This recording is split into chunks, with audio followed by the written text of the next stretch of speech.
सातारा जिल्ह्यातील कार्डधारकांची होणारी गैरसोय दूर करण्याकरता 122 गावांमध्ये नवीन रास्तभाव दुकाने प्राधान्यक्रमानुसार मंजूर करण्याच्या दृष्टीने जिल्हा पुरवठा कार्यालयाकडून जाहीरनामा प्रसिद्ध करण्यात आला आहे। नवीन रास्तभाव दुकानाच्या मंजुरीकरता दिनांक 1 जानेवारीपासून 31 तारखेपर्यंत आवश्यक त्या कागदपत्रासह तहसील कार्यालयाकडे अर्ज सादर करावेत असे आवाहन जिल्हा पुरवठा अधिकारी वैशाली राजमाने यांनी केला आहे। सातारा जिल्ह्यातील 5,18,451 लाडक्या बहिणींच्या खात्यात 1,500 रुपये जमा। कॅबिनेट मंत्री झाल्यानंतर मकरंद पाटील यांचे पहिल्यांदाच सातारा जिल्ह्यात गत आठवड्यात जोरदार स्वागत करण्यात आले। उत्साही कार्यकर्त्यांनी आपल्या लाडक्या मकरंद आबांना चक्क घोड्यावरून आणि बैलगाडीतून मिरवणूक काढली। त्यानंतर महायुती सरकारमध्ये मदत व पुनर्वसन मंत्री झालेल्या मकरंद पाटील यांनी बुधवारी मुंबई येथे जाऊन मंत्रालयात प्रत्यक्ष मंत्रिपदाचा पदभार स्वीकारला। सातारा येथील डॉक्टर बाबासाहेब आंबेडकर पुतळ्यास पुष्पहार अर्पण करून 207वा शौर्य दिन अर्थात क्रांती दिन मोठ्या उत्साहात साजरा करण्यात आला। राज्याच्या प्रत्येक जिल्ह्यातील ग्रामीण भाग शहराशी जोडून ग्रामीण भाग अधिकाधिक विकास प्रवाहात आणण्यासाठी प्रयत्न केला जाईल। सार्वजनिक बांधकाम विभागाच्या माध्यमातून दर्जेदार रस्त्याचे जाळे निर्माण केले जाईल। मंत्रिपदाच्या माध्यमातून राज्यात उठावदार काम करणार असल्याची ग्वाही सार्वजनिक बांधकाम मंत्री शिवेंद्रराजे भोसले यांनी दिली। मुंबई येथे मंत्रालयात सार्वजनिक बांधकाम मंत्री शिवेंद्रराजे भोसले यांनी मंत्रिपदाचा पदभार स्वीकारल्यानंतर ते बोलत होते। ग्रामविकास आणि पंचायत राज मंत्रालयाच्या माध्यमातून ग्रामीण भागातील जनतेसाठी काम करण्याची संधी मिळाली आहे। पंतप्रधान नरेंद्र मोदी, मुख्यमंत्री देवेंद्र फडणवीस यांच्या मार्गदर्शनाखाली ग्रामीण भागासाठी विविध संकल्पना राबवून या खात्याचे नाव उंचावण्यावर भर देणार आहे। मुख्यमंत्र्यांच्या सूचनेनुसार येत्या 100 दिवसात 20 लाख घरकुलांना मान्यता देणार असल्याचे ग्रामविकास मंत्री जयकुमार गोरे यांनी सांगितले। मंत्रालयात मंगळवारी महापुरुषांना अभिवादन करून जयकुमार गोरे यांनी ग्रामविकास खात्याचा पदभार स्वीकारला। खटाव तालुक्यातील पुसेगाव येथील श्री सेवागिरी महाराजांच्या 77व्या पुण्यस्मरणानिमित्त श्री सेवागिरी देवस्थान ट्रस्टच्या वतीने आयोजित राज्यस्तरीय सेवागिरी कृषी पशुपक्षी प्रदर्शनास चांगला प्रतिसाद मिळत आहे। राज्यातील शेतकरी व रोजगाराच्या संधी शोधणारा युवक वर्ग या प्रदर्शनात आवर्जून हजेरी लावताना दिसत आहे। कराड तालुक्यातील पाल येथे दिनांक 9 ते 16 जानेवारी या कालावधीत श्री खंडोबा देवाची यात्रा भरणार आहे।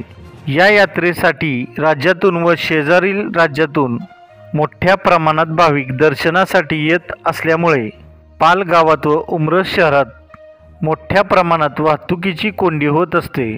यामुळे पोलीस अधीक्षक समीर शेख यांनी महाराष्ट्र पोलीस अधिनियम कलम 33(ब) नुसार पाल परिसरात वाहतुकीच्या मार्गात दिनांक 9 जानेवारी मध्यरात्रीपासून दिनांक 16 जानेवारीच्या मध्यरात्रीपर्यंत बदलाबाबत पुढील प्रमाणे आदेश जारी केला आहे। कराड उत्तर विधानसभा मतदारसंघातील मतदारांनी माजी आमदार बाळासाहेब पाटील यांना 25 वर्ष विधिमंडळात प्रतिनिधित्व करण्याची संधी दिली। या काळात काँग्रेस एकनाथ शिंदे असतील किंवा राष्ट्रवादीचे अजित पवार असतील, या सर्वांशी जिव्हाळ्याचे संबंध ठेवून काम करण्याची माझी भूमिका राहिली असल्याचे वक्तव्य माजी सहकार मंत्री बाळासाहेब पाटील यांनी नुकतेच केले आहे। त्यांच्या या वक्तव्यामुळे त्यांनी आपल्या विरोधकांना सूचक इशारा दिला आहे। परंतु शरद पवार गट अजित पवारांच्या गटात जाणार का, या चर्चेला सुद्धा अधिकच जोर आला आहे। सार्वजनिक आरोग्य व कुटुंब कल्याण मंत्री प्रकाश आंबेडकर यांनी स्वर्गीय क्रांतिसिंह नाना पाटील जिल्हा सर्वसाधारण रुग्णालयाची पाहणी करून तेथील व्यवस्थेचा आढावा घेतला। यावेळी जिल्हा रुग्णालयात शहरी भागासह ग्रामीण भागातील गरजू व गरीब रुग्ण येत असतात। येणाऱ्या प्रत्येक रुग्णाला आरोग्य सुविधा देण्याबरोबर त्याच्यावर चांगले उपचार करावेत याबाबतची कोणतीही तक्रार येऊ देऊ नका असे निर्देश सार्वजनिक आरोग्य मंत्री आंबेडकर यांनी दिले। यावेळी जिल्हा शल्य चिकित्सक डॉक्टर युवराज करपे यांच्यासह आरोग्य विभागातील अधिकारी कर्मचारी उपस्थित होते।